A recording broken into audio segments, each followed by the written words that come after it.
Okey, hari ini kita masih lagi di bawah tajuk bahan, iaitu hari ini kita nak lihat dan kenal pasti bahan yang larut dan tidak larut di dalam air. Jadi apa yang dikatakan larut dan apa yang dikatakan tidak larut nanti kita lihat. Okey. Jadi di bawah tajuk ini ada 3 objektif yang kita nak capai. Yang pertama, menyatakan 2 contoh bahan yang larut. Okey, apa bahan yang larut yang kita ada? Yang kedua, menyatakan 2 contoh bahan tidak larut. Dan yang ketiga, mengelaskan bahan kepada yang larut dan tidak larut. Jadi untuk kita kenal pasti apa bahan larut dan tak larut ni, untuk objektif 1 dan 2, kita kenal pasti apa yang dikatakan larut dan tidak larut. Okey, jadi kita nak tengok ni maksud dia. Okey, mari kita uji. Ada 2 bahan, satu pewarna, satu lagi serbuk teh. Okey, jadi yang mana dikatakan larut? Okey, kita tengok untuk pewarna. Baik, kat sini kita ada cecair pewarna. Sekarang cecair pewarna ni kita masukkan ke dalam air. Okey, kalau nak tahu dia larut ke tidak, kita akan aduk dia. Okey, aduk tu macam kita kacau dia lah. Okey, kita aduk untuk beberapa ketika dan kita akan cuba dapatkan ia balik. Okey, jadi kita dapati bahawa cecair pewarna tu, okey, dia telah pun larut ataupun sebati bersama-sama dengan air itu tadi. Jadi kita katakan cecair pewarna ni dia telah larut lah. Baik, jadi untuk pewarna kita katakan ia larut di dalam air. Okey, seterusnya kita lihat serbuk teh. Kita gunakan serbuk teh. Baik, yang ni pula kita ada serbuk teh. Okey, serbuk teh.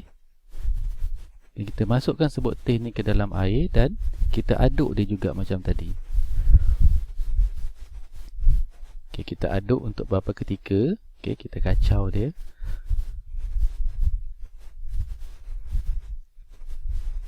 Dan kita cuba kaut dia balik semula.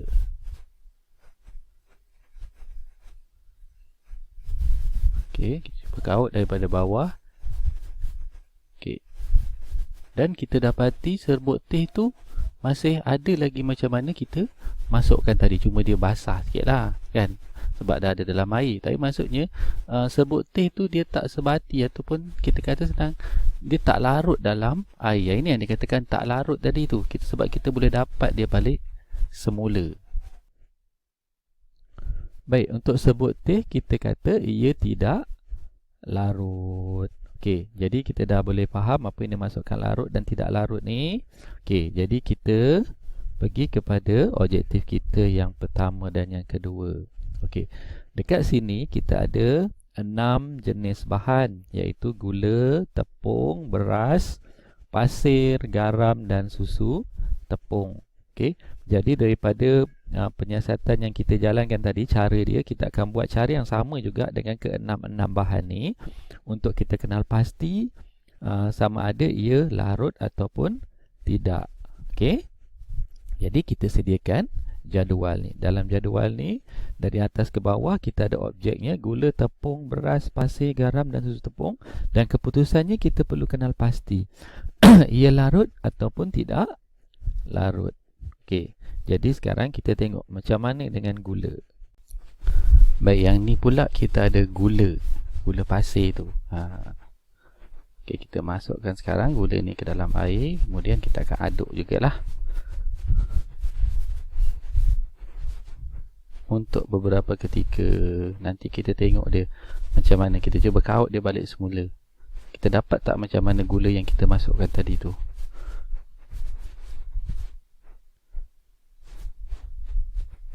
Okey, kita kaut.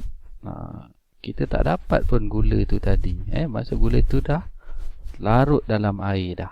Okey, jadi kita dapati gula larut di dalam air. Okey, seterusnya kita lihat bagaimana pula dengan tepung. Baik, sekarang kita ada tepung. Tepung yang kita buat lempeng, buat cekodok tu, benda semua tu, kita masukkan ke dalam air.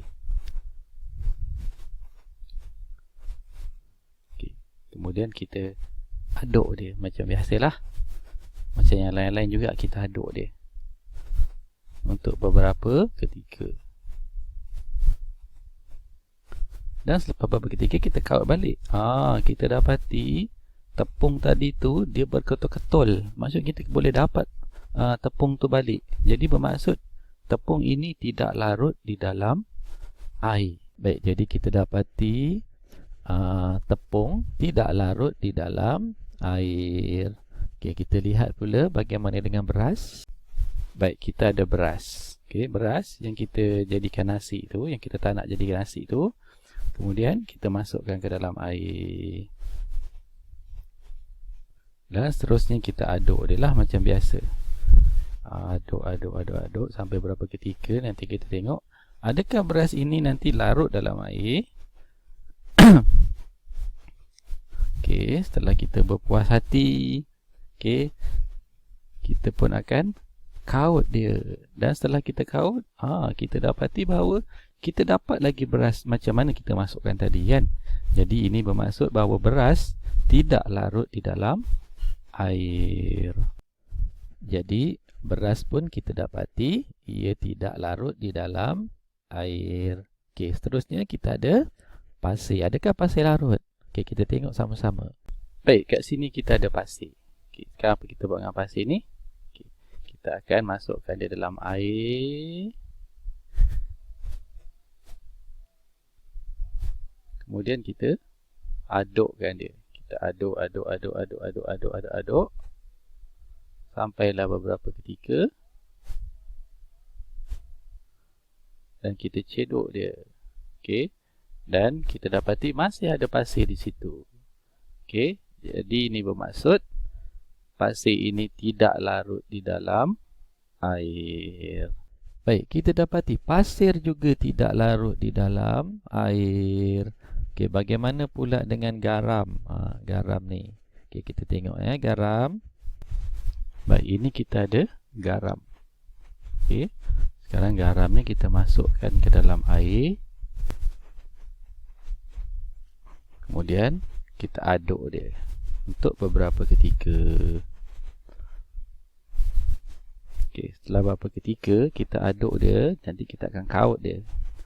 Kita akan cuba cedok dia balik garam ni. Kita dapat balik ke tidak? Okey, sekarang kita cuba cedok balik. Okey, bila kita cedok balik, kita tak dapat garam tu macam mana keadaan masa kita masukkan dia tadi kan.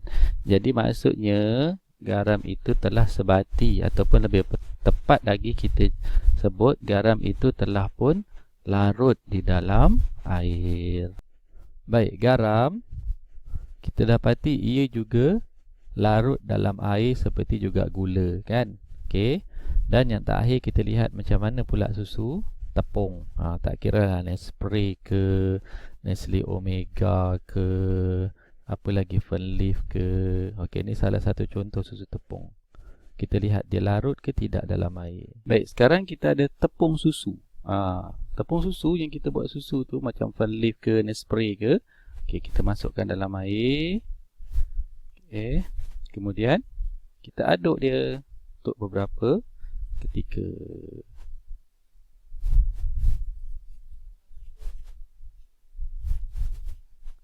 Okay, setelah beberapa ketika kita aduk dia, kita pun cubalah kaut balik. Kita nak tengok tepung susu tu ada. Nampaknya tepung susu tu tak ada. Okay, dia maksudnya dia dah sebati, ataupun lebih tepat lagi kita kata tepung susu ini larut di dalam air. Baik, untuk susu tepung kita dapati ia juga larut dalam air. Sebab tu kita boleh bancuh dan kita minum dia sama-sama dengan air kan. Kalau tak kita minum air je, susunya nanti tertinggal dalam gelas.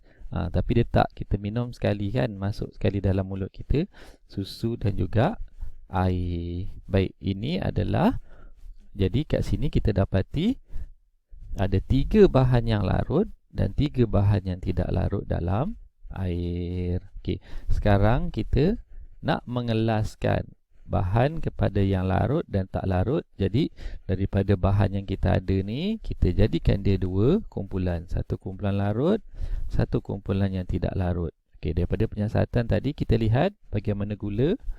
Gula kita kata ia larut dalam air kan. Okey, tepung macam mana? Okey, tepung kita letak dia di tempat kumpulan tidak larut.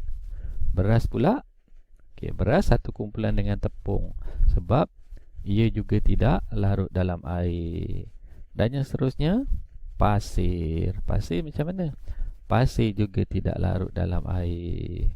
Okey, kemudian kita ada garam. Okey, garam kita letak satu kumpulan dengan gula sebab ia bahan yang larut dalam air.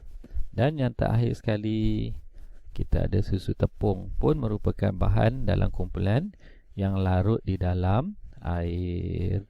Okey, jadi apa kesimpulan kita setelah kita buat penyiasatan dan kita buat pengelasan ni? Okey, adakah semua bahan larut?